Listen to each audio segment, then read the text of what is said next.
Hello friends, সিপিসিয়ার। তো আমরা অনেক সময় থেকে দেখে আসছি কোথাও না কোথাও প্রতিদিন ওয়ার্ল্ড রেকর্ডের সৃষ্টি হচ্ছে, আর এরকমটাই করেছে এএমডি এবার। কেননা এএমডি পাওয়ার ফ্রন্টিয়ার সুপার কম্পিউটার ব্রেক করেছে এক্সা এক্সকেল ব্যারিয়ার, অর্থাৎ সিঙ্গেল সাইড থেকে এক্সাফ্লপের ব্যারিয়ারকে ক্রস করতে পেরেছে, যা নতুন ওয়ার্ল্ড রেকর্ডের সৃষ্টি করেছে এএমডি সমৃদ্ধ সুপার কম্পিউটারটি। আর এই ফ্রন্টিয়ারের ওভারভিউ যদি দেখি, তো এখানে এপিক সিপিইউ এবং এমআই সিরিজের ইনস্ট্যাক এমআই 250X জিপিইউ ব্যবহার করা হয়েছে, এগুলো মাল্টিপল ওয়েতে। তো অবশ্যই তো কংগ্রাচুলেশন জানাতেই হবে। আর এটার সংখ্যা কত? এটা প্রায় 1.12 এক্সাফ্লপ, যা বর্তমান সময়ের জন্য অনেক কম্পিউটিং পাওয়ার। কিন্তু এখানে আর এক তাগড়া কম্পিটিটর আছে, যাকে শ্যাডো কোম্পানি বলা হয়ে থাকে, আর নান আদার দেন এনভিডিয়া। তারাও সুপার কম্পিউটারে অনেক সাহায্য করে, ইভেন তাদের প্রভাবে বেশি বলা যায়। তাই এনভিডিয়া প্ল্যান করেছে গ্রেস যে সিপিইউ আছে সেটিকে সুপার কম্পিউটারের সাথে ইনস্ট্যাক্ট করে, এবং তাদের হপার গ্রেস এবং ব্লুফিল্ডের কম্পিটিশনে এমন সুপার কম্পিউটার তৈরি করবে যা 10 টাইম ফাস্টার হবে এএমডির এখনকার ওয়ার্ল্ডের বেস্ট সুপার কম্পিউটারটি। আর এটি বেশিরভাগ দেখা যাবে এআই এক্সাফ্লপে, অর্থাৎ 10 এক্সাফ্লপ তো তারা নিয়ে যেতেই চাচ্ছে। আর এটি তারা কার সাথে পার্টনারশিপ করবে? অবশ্যই ভেনাডোর মতো সুপার কম্পিউটারের সাথে। তবে সুপার কম্পিউটিং বিষয়গুলো একটু ক্রিটিক্যাল, তাই আপনাকে এক কথায় বোঝানো সম্ভব না। তাই এরকম ভিডিও নেক্সট টাইম দেখতে চাইলে অবশ্যই সাবস্ক্রাইব করে রাখুন, আর পাশে থাকা বেল আইকনও প্রেস করে নেবেন, কেননা সিপিসিআর অ্যান্ড চিও watching PC Tech video and it's news time. So let's jump into the next story.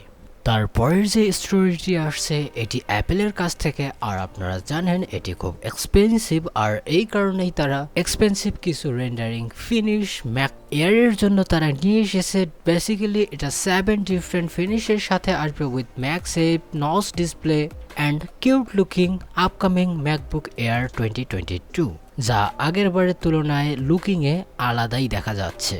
আর এটি তারা কবে করে দিবে? WWDCর কিনোটে। আর বাই দ্য ওয়ে, সামনে আরো নতুন চিপসও আসতে চলেছে, ওটা পরেই কভার করব। সো স্পিকিং অ্যাবাউট অ্যাপেল, অবশ্যই বলতে হবে তাদের আইফোন 14 সিরিজের কথা। তো এখানে লিক আসছে, ফাইনাল লিক বলা যেতেই পারে, যে আইফোন 14 প্রো এবং প্রো ম্যাক্স ভেরিয়েন্টে অলওয়েজ ডিসপ্লে অন ফিচারটি থেকে যাবে, অর্থাৎ তারা এলপিডিও ডিসপ্লে টেকনোলজির সাথে এই ফিচারটি এই দুটি মডেলে এনেবল করে দিবে, অর্থাৎ এটি প্রমোশন ডিসপ্লের সাথে তো আসবেই। তবে এখানে যে অলওয়েজ অন ডিসপ্লের ফিচার থাকবে, অর্থাৎ কিছু ওয়েদারের নাম্বার এবং টাইম, এগুলো 1 হার্জের সাথেই কাজ করবে। তাই এখানে ব্যাটারির কনজাম্পশন একবারে নেই বললেই চলা যেতেই পারে, আর সেক্ষেত্রে কোনো অসুবিধাই হবে না। অর্থাৎ 1 থেকে 10 হার্জ পর্যন্ত চললে কি বা আবার ডিসপ্লের পাওয়ার কনজাম্পশন হবে। আর বলা যায় এটি ফাইনালের পথেই, এই কারণে এটি কভার করা। তারপরে যে স্টোরি আসছে এটি এএমডির কাছ থেকে, আর এএমডি কয়েকদিন আগেই যেটা নতুন এপিইউ লঞ্চ করে দিয়েছে, অর্থাৎ ম্যান্ডেসিনো নামে। তো সেটি নতুন এপিইউ হিসেবে ব্যবহার করবে এয়ানিও এয়ার প্লাস কনসোল, যেটার কথা আগে কয়েকদিন আগে বলেছিলাম যে এটি অনেক পাওয়ারফুল প্রসেসিং এর সাথে আসবে। তবে এর যে ছোট ভাই অর্থাৎ আয়োনিও এয়ার প্লাস, তো এটি ব্যবহার করবে ম্যান্ডেসিনোর 4 কোর এবং 8 থ্রেডের জেন 2 এপিইউটি, আর আরডিএনএ 2 আর্কিটেকচারের থাকবে এখানে দুটি কম্পিউট ইউনিট, যা আমার কোনো আইডিয়াই নেই যে এটা কিরকম পারফরমেন্স করতে পারে। বেসিক্যালি তারা অপটিমাইজ করতে পারে ওয়েসকে। তাছাড়াও আরডিএনএ 2 ইন্টিগ্রেটেড হয়েছিল স্যামসাং এর এক্সিনোস সিপিইউর সাথে, তো সেখানেও অনেক কম্পিউট ইউনিট থাকা সত্ত্বেও ভালো রেজাল্ট দেখাতে পারেনি গ্রাফিক্স শেষ করে। তো দেখি এই নতুন 2 কম্পিউট ইউনিটের কনসোলটি কিরকম পারফরমেন্স করে। তবে আমার মনে হয় কি ক্রোমবুক বা একবারে আলট্রা থিনার লাইটওয়েট নোটবুকের জন্য ম্যান্ডেসিনো গ্রেট হতেই পারে। আর ব্যাটারি লাইফ নিয়ে তো মিক্স ইউজেসে ভালো কাজ করতেই পারে, এরকমটা এএমডির ক্লেম।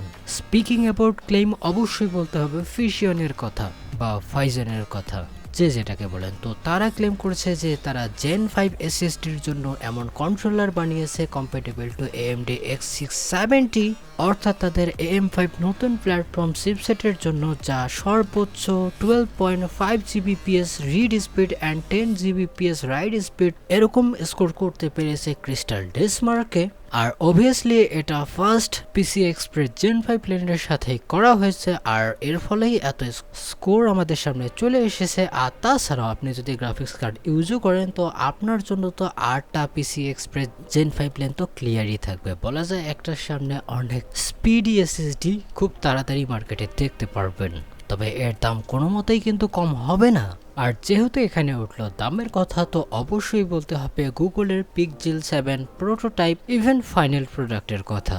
তো মজার বিষয় হচ্ছে এর যে প্রোটোটাইপটা আছে এটি ইবেতে সেলসের জন্য চলে এসেছিল, যা আসলে শকিং একটা বিষয়। কিন্তু তার চেয়ে আরও বেশি শকিং হবে শুনলে যে গুগল পিক্সেল 7 প্রোর চেয়েও আরও প্রিমিয়াম ফোনের উপর কাজ করতে চলেছে।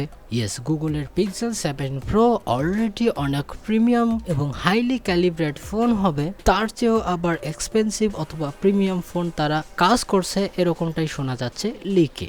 তারপরের যে নিউজটি আসছে সেটি ইন্টেলের কাছ থেকে, আর ইন্টেলের কাছ থেকে A16 এবং Q670-র মতো সেগমেন্টের মাদারবোর্ডেও কম্পিটেবল হতে চলেছে upcoming 13 gen Raptor Lake CPU. আর এখানে DDR5 5200 মেগাহার্জের ড্রিম মেমোরিও এখানে সাপোর্ট করবে, যা আসলে নেক্সট লেভেলের একটা প্রশান্তির নিউজ। কেননা 13 জেন র্যাপটর লেগ অবভিয়াসলি অনেক পাওয়ারফুল হতে চলেছে, ইভেন অনেক P660 এবং G690-র মতো মাদারবোর্ডের তেল বের হয়ে যেতে পারে এই সিপিইউ গুলোকে চালাতে।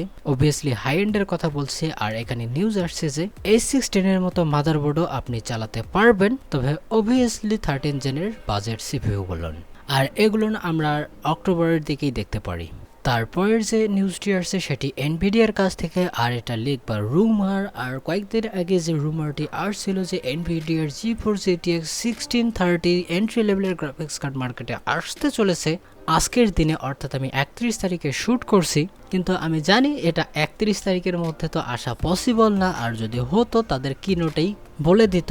তবে যাই হোক, এখন আর একটা রুমার আসছে যে এটি পোস্টপোন করে দেওয়া হয়েছে 15ই জুন পর্যন্ত, অর্থাৎ এখন থেকে প্রায় 15 দিন পরে দেখা যাবে। তবে এটি নিয়ে এক্সাইটেড হওয়ার অতটাও দরকার নেই, কারণ এটি আসতেও পারে আবার নাও আসতে পারে। আর যদি এসেও থাকে অবভিয়াসলি এটা আপনাকে Elden Ring 60 FPS এ হাই সেটিংসে খেলিয়ে দিবে না, অর্থাৎ এটি GTX 1650-র চেয়েও লোয়ার পারফরমেন্স করবে।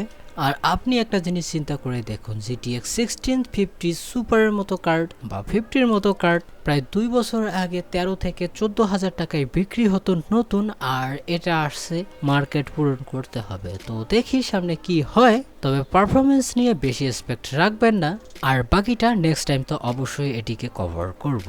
তারপরের যে নিউজটি আসছে এটিও মূলত খুব খুশির বিষয়, কেননা ইউরোপ সহ শুরু করে আরও অনেক দেশে বা কন্টিনেন্টসে একদম MSRP-র কাছাকাছি এসে গেছে RTX 30 সিরিজ এবং RX 6000 সিরিজের গ্রাফিক্স কার্ডগুলো। বলা যায় AMD চলে গেছে 2% বেশিতে, আর Nvidia এখনও অনেক গ্রাফিক্স কার্ড নিয়ে 5%-এই হোল্ড করে আছে অ্যাকর্ডিং টু 3dcenter.org।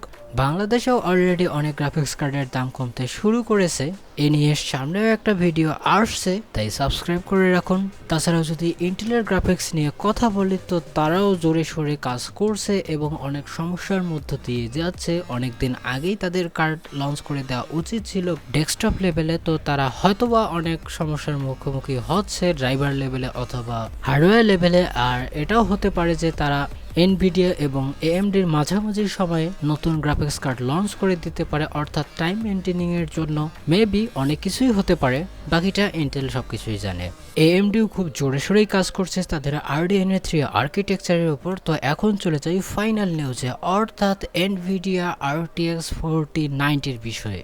তো আমরা জানি আর কয়েক মাসের মধ্যেই Nvidia লঞ্চ করে দিবে তাদের বহুল প্রতীক্ষিত কুখ্যাত বিখ্যাত 40 সিরিজ অথবা অ্যাডা লাভলেস কার্ড। তো এবারে কিছুটা চেঞ্জ নিয়ে আসতেই পারে, কেননা লিক বা রুমার আসছে যে একই সময়ে তারা 3টা কার্ড লঞ্চ করে দিবে না, অর্থাৎ RTX 3070, 3080 এবং 3090 একদিনেই কিন্তু লঞ্চ হয়ে গিয়েছিল। তো এরকমটা হচ্ছে না, তো প্রথমেই তারা লঞ্চ করে দিতে পারে RTX 4090, দেন RTX 4080, আর তারপরেই আসতে পারে RTX 4070। আর এটি আমার কথা না, এটি খোদ বলেছেন কোপাইট 7 কিমি, যার লিক এখনো পর্যন্ত 98% অ্যাকুরেট। রেট। আর শুধু তাই নাই, খুব জোরে সোরেই কাজ চলছে, কেননা তাদের ফাইনাল টেস্টিং শুরু হয়ে গেছে ছোট কার্ড থেকেই, অর্থাৎ AD104 যে চিপসটি হবে বা ডাইটি হবে। আরও যদি খোলসা করে বলি তো RTX 4070 মতো যে কার্ড হবে সেগুলোর টেস্টিং অলরেডি শুরু হয়ে গেছে।